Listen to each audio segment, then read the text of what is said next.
Okay, hello, greetings and welcome. It's another beautiful day, and what we're gonna look at now is how to use objects of power for your personal development.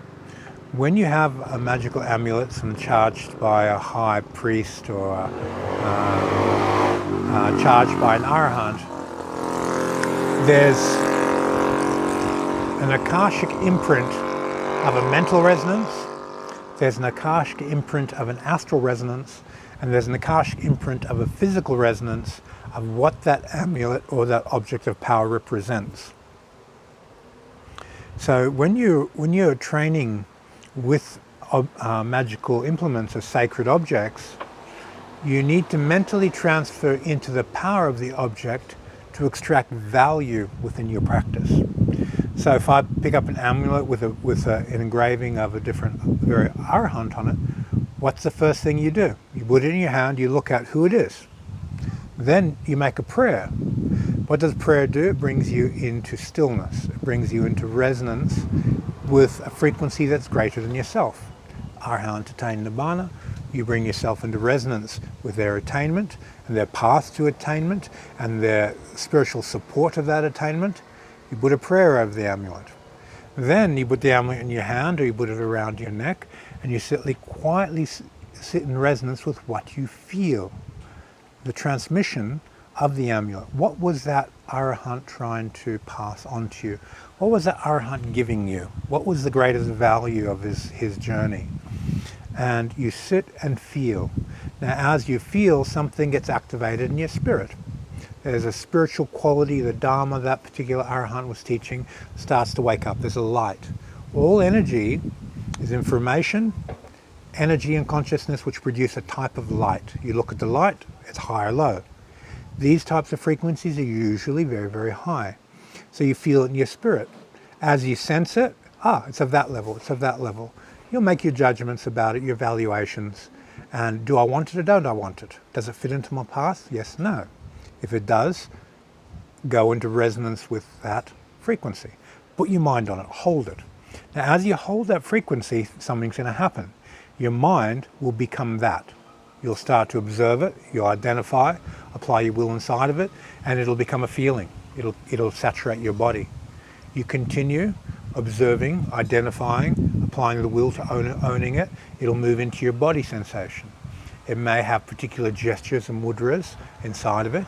It may have particular ways of thinking, feeling, and acting inside his spiritual path of how he became an arahant. It may be a stream of knowledge which is going to flow through your consciousness, and you'll start journaling. You might start automatic writing. You might just put the camera on and start speaking different knowledge that's flowing through that stream from the arahant that's engraved onto the amulet. So these different methods, you need a slightly different approach for extracting value out of it. Some of them contain streams of knowledge. Some of these amulets and sacred objects contain streams of power. Some of them just purify. Some of them raise frequency. Some of them open up the akasha and empty space. Some of them are gateways or portals to spiritual realms so that you can put your mind in a place. There are many different effects, many different methods. So this video can't go into all of them obviously, but it gives you the idea that if you use an amulet, an object of power, you are going to progress faster than if you didn't have an amulet, an object of power. Now, someone who practices Vipassana, who they just observe the rising and fall away of thoughts, feelings and bodily sensations and phenomena, and purify their mind through that path, might say, well, no, those are just attachments. They could be, but remember the Buddha said jhana is a positive attachment. If there's a frequency of very, very high jhanic state inside of an amulet and you hold it and your mind gets sucked onto it, you've got a free ride to that level. Where before you're just observing this level. You're intellectual, mental effluent, as the Buddha put it. There's all these levels of information, of light, of spiritual consciousness that are much higher than just observing the rising and falling away of thought. And these magical objects can act as an elevator to pull you up to very high levels very, very quickly and give you very profound magical experiences. The most important skills you need to have in place in order to do this: mental transference into objects. So you have to put your mind into something and give up yourself. Let your mind become a pure vibrational match to an object. That's skill number one. Skill number two, you have to pull the layers apart. So if I put my mind in something, my mind can feel it, but if I'm protected astral and physically, I can't bring it through my feeling gates into my physical form and really know it. So I've got to pull the layers apart, mentally transfer in, and let that light shine through all the bodies and know it. My physical body will know it, my astral body will know it, my mind substance will know it, my inside will know it, my Akashic understanding of emptiness underlying it will know it, and I'll go, I've pulled everything apart, I can know whether this is good or bad for me. On first layer of knowing, I don't accept, I don't pull it in, I don't identify this as me. I go through the first stage of going, this is it, but I let it through. Do I want to identify with this? Does my higher intuition say this is good for me or not? Then once it's past that filter, I accept it, I identify with it more fully, take it into my experience, make it a part of my spiritual path of growth. Okay, so amulets, very powerful. I have dozens of them. I give them away as gifts. I charge them up for myself and for other people. They're fun. They make the spiritual path very entertaining. And remember, this is all about entertaining your spirit. When you meditate, you get a certain high in your spirit that feels fulfilled, it feels good, you feel wonderful when you practice meditation. And amulets amplify that joy. That's why so many high-level practices have amulets, because it makes the path enjoyable. It connects them to beings who have left the physical body, who are there in a path of service, whose light shines into their spirit and makes the path more loving. Your spiritual family can love you and connect to you through these amulets. So you can connect to very high-level arahants and you feel their love. And you feel the love of all their followers. You feel that circle of protection around you, and you feel that upliftment through them. Now, for me personally, I'm universal. I work with a lot of Egyptian beings. I work with interplanetary beings. I work with beings from the sun sphere for the most part, angelic beings. I work with a whole range of earth spirits. I work with demons.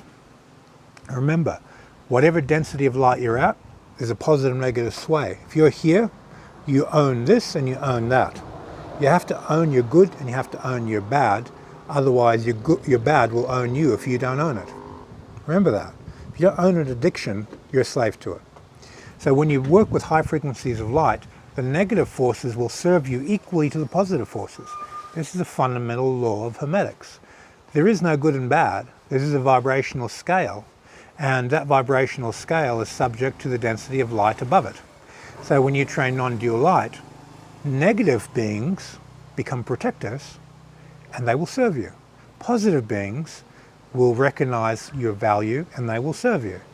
And you don't look at them as servants, you look at all these beings as family. You give your best to everyone below your rate of frequency, you give your best to all beings above your rate of frequency and your unified field of family. This gives you a profound type of protection inside your spiritual journey that gives you very pure insight and knowledge to how to evolve yourself at a peak speed. And all these things happen through amulets.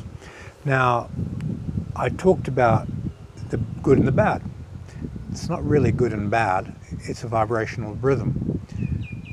Demons are there to balance karma. They're a part of the universal lawful nature that bad things happen to bad people, and there's a law of attraction which pulls that karma back to bad people. High frequency negative beings are not bad, they're accountants. They just do the accounting. They just balance negative energy.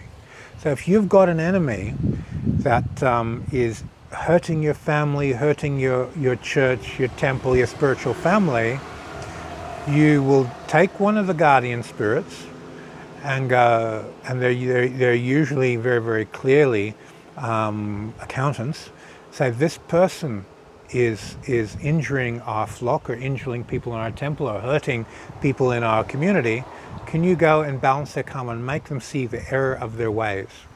So this very powerful spirit, an accountant, which may be perceived as a demon, will attach to them, make them see the error in their ways, and the time will be released in their astral continuum, so when they do bad things happen to them, and it'll teach them not to do bad things. They will see, whoa, don't do that, it's going to hurt me. And if they don't see, they will get more hurt. If they do see, they'll learn not to do. And these accountants can protect you. So how do you bring accountants into your fold? Well, accountants can be brought to you by simply being true to your highest spiritual good of light. The higher you evolve inside light, the spectrum of everything below, positive, negative, both ends, are a part of your service. Because if you are working through your light for the benefit of others, those positive, negative beings will be working for you. And whether you're a Christian who is working with the Holy Spirit, they will be using the Holy Spirit to purify people and heal people and use this frequency to protect. And the Holy Spirit, read the Bible, it's not pure light. It's done atrocities, it's killed whole cities, it's wiped out evil, it's done all types of things. So if you looked at it, when it's actually balancing karma, it will appear to be a demon. So it's doing bad stuff. It's balancing the books, it's an accountant. Now when you pray with the Holy Spirit, and if you're, say, using an amulet which connects to the Holy Spirit, as a sacred symbol, it's used to balance your karma. So what it'll do, it'll go into the karma of your disease, it'll go into the karma of your negativity, and it will purify it. It will bring it into your prayer and dissolve your karma. It will heal you because you do it in the environment of prayer. But if that same spirit went into someone who wasn't praying, guess what? It's going to release time in their karma and it's going to explode. Bad stuff is going to happen. The books are going to balance themselves. So whenever interacting with these high frequency qualities like the Holy Spirit, angelic beings, these are the highest frequency accountants there are. If there's bad stuff inside you, it's going to explode. Always engage, relate to high beings through prayer. The prayer protects you from yourself. So this is important. If you pick up an amulet, pray before you even touch the amulet. Enter into your highest, enter into your stillest, enter into the best quality of divinity that you can relate to. You touch that amulet and that highest quality gets amplified, purified and risen. If you touch a sacred object with a deep sense of ego, the accountants are going to use the law of rhythm and balance out your ego, which may have negative consequences. So good is not always good, and bad is not always bad. Okay, we'll leave it there. Thank you for your time. See you on the next video. Stay happy.